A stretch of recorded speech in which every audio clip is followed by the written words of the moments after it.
Dry fruit से भरे ये लड्डू बना के खाइए, इससे आपकी हड्डियाँ, त्वचा, बाल ये तो अच्छे होंगे ही, लेकिन इम्यूनिटी भी बूस्ट होगी।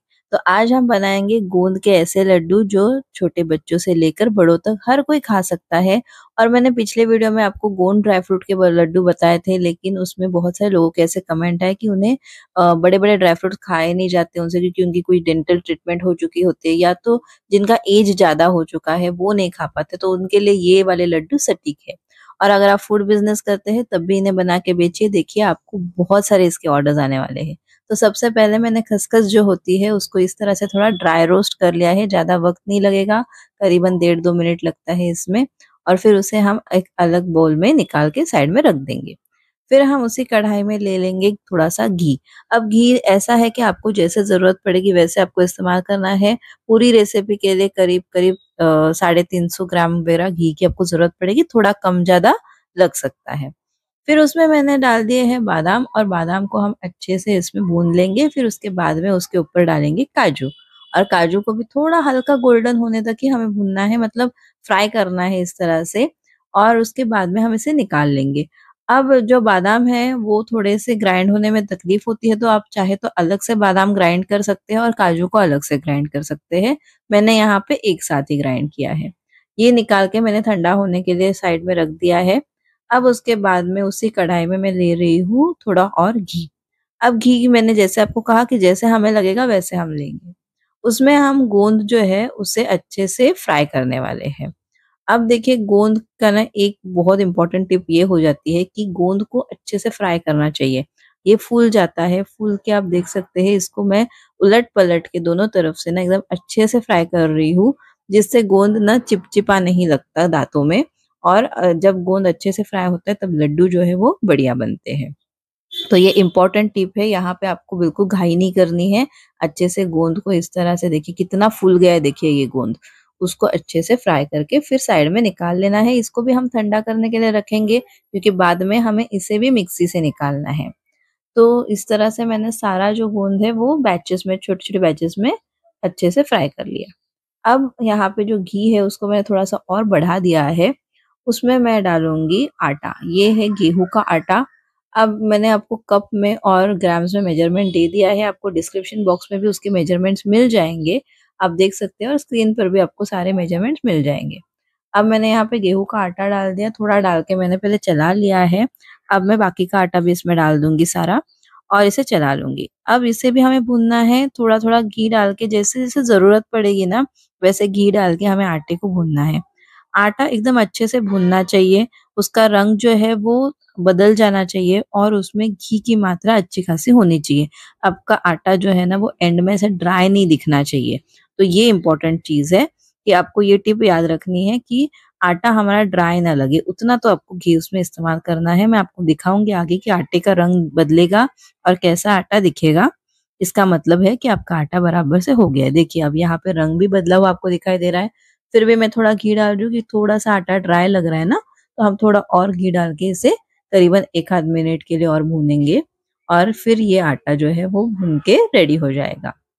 तो इसे मैं साइड में रख दूँगी। ये देखिए आटा एकदम परफेक्टली भून चुका है, अब इसे साइड में रखेंगे। अब जो हमने खसखस भून ली थी उसको एक बार थोड़ा मिक्सी में चला लेंगे। क्वांटिटी कम होती है तो ठीक से वो नहीं हो पाता, तो आप खसखस के साथ ही बादाम और काजू भी डाल सकते हैं डायरेक्टली। तो उसके बाद में इसे भी हम चला लेंगे। ये देखिए इस तरह से इसकी हमने पाउडर बना ली है। और अब इसे हम ना, ये देखिए मैं आपको एक बार दिखा भी देती हूँ। तो मैंने ऐसे बारीक-बारीक कर लिया, मतलब इसमें हमने ना ऐसे मोटे-मोटे जो टुकड़े होते हैं वो नहीं रखे हैं। अब इसे डाल देंगे हम आटे वाले मिक्सचर में। ठीक है? अब इसके साथ ही इस तरह से मैंने जो गोंद है यानी कि डिंक, उसको भी लेकर उसको भी मिक्सी से निकाल लिया। उसमें होता है ढेर सारा घी, क्योंकि वो जब फ्राई होते हैं, फूल जाते हैं तो उसमें घी होता है। तो देखिए इस तरह से आपका गोंद बन के रेडी हो जाएगा। थोड़ा आपको लगेगा कि चिपचिपा है, लेकिन जब लड्डू बनेंगे तब एकदम परफेक्ट और बढ़िया से लड्डू बन के तैयार हो जाएँगे। ये देखिए इस तरह से आपका गोंद जो है वो बनेगा। उसके बाद में एक दूसरे भगोने में मैंने ले लिया है ड्राई कोकोनट पाउडर, यानी कि सूखे हुए नारियल का पाउडर आपको मार्केट में मिल जाता है, इसको डेज़िकेटेड कोकोनट भी कहते हैं। तो ये लेकर हमें इसे भूनना है। अब इसे भी अच्छे से हमें गोल्डन ब्राउन होने तक भूनना है। अगर आप इसे अच्छे से भूनोगे, जो हमने जैसे गेहूँ का आटा इस्तेमाल किया उसे अच्छे से भूनेंगे तो इसका जो शेल्फ लाइफ होता है ना वो बढ़ जाता है। यानी कि हमारे लड्डू जो है वो अच्छे से करीब-करीब 25 दिनों तक तो इन्हें कुछ नहीं होगा। आप एयरटाइट कंटेनर में रखिए, देखिए 25 दिन तक तो ये लड्डू आराम से चल जाते हैं। तो ये उसकी शेल्फ लाइफ अच्छी होने के लिए आपको अच्छे से भूनना ज़रूरी है। फिर मैंने इसमें डाल दिया है खारीक पाउडर, यानी कि जो सूखे हुए डेट्स होते हैं ना उसकी पाउडर, ये भी बाज़ार में आपको ईज़िली मिल जाती है, तो वो लेकर मैंने उसमें डाल दी है। अब उसे ना करीबन 1.5 मिनट के लिए ही चलाना पड़ता है, ज़्यादा नहीं चलाना पड़ता, फिर मैंने गैस बंद कर दिया। अब एक कढ़ाई में मैंने ले लिया है घी। घी थोड़ा-सा लेना है, मतलब करीब-करीब आप ना अ, 1 डेढ़ टेबलस्पून जितना घी ले लीजिए और फिर उसमें मैं गुड़ डाल रही हूँ। तो यहाँ पे मैंने ना गुड़ को एकदम बारीक काट लिया है, जिससे क्या होता है कि गुड़ जो है वो जल्दी मेल्ट भी होता है। और फिर इसमें मैंने थोड़ा-सा पानी मिलाया है। मैंने जो कप इस्तेमाल किया था वो बड़ा था, लेकिन मैंने सारा पानी उसमें से डाला नहीं है, तो 1/4 कप ही मैंने पानी डाला है। इसका आप मेजरमेंट सिर्फ़ देख लीजिए, ठीक है? आपको ज़्यादा नहीं डालना है। और फिर इसे हमें मेल्ट करना है। अब बहुत सारे लोगों को यही दिक्कत होती है कि जो चाशनी बनाते हैं या पाक जिसे कहा जाता है, वो कैसे बनाते हैं? तो उसका मैं परफेक्ट आपको बताऊँगी आगे ट्रिक कि क्या होता है और कैसे बनाते हैं।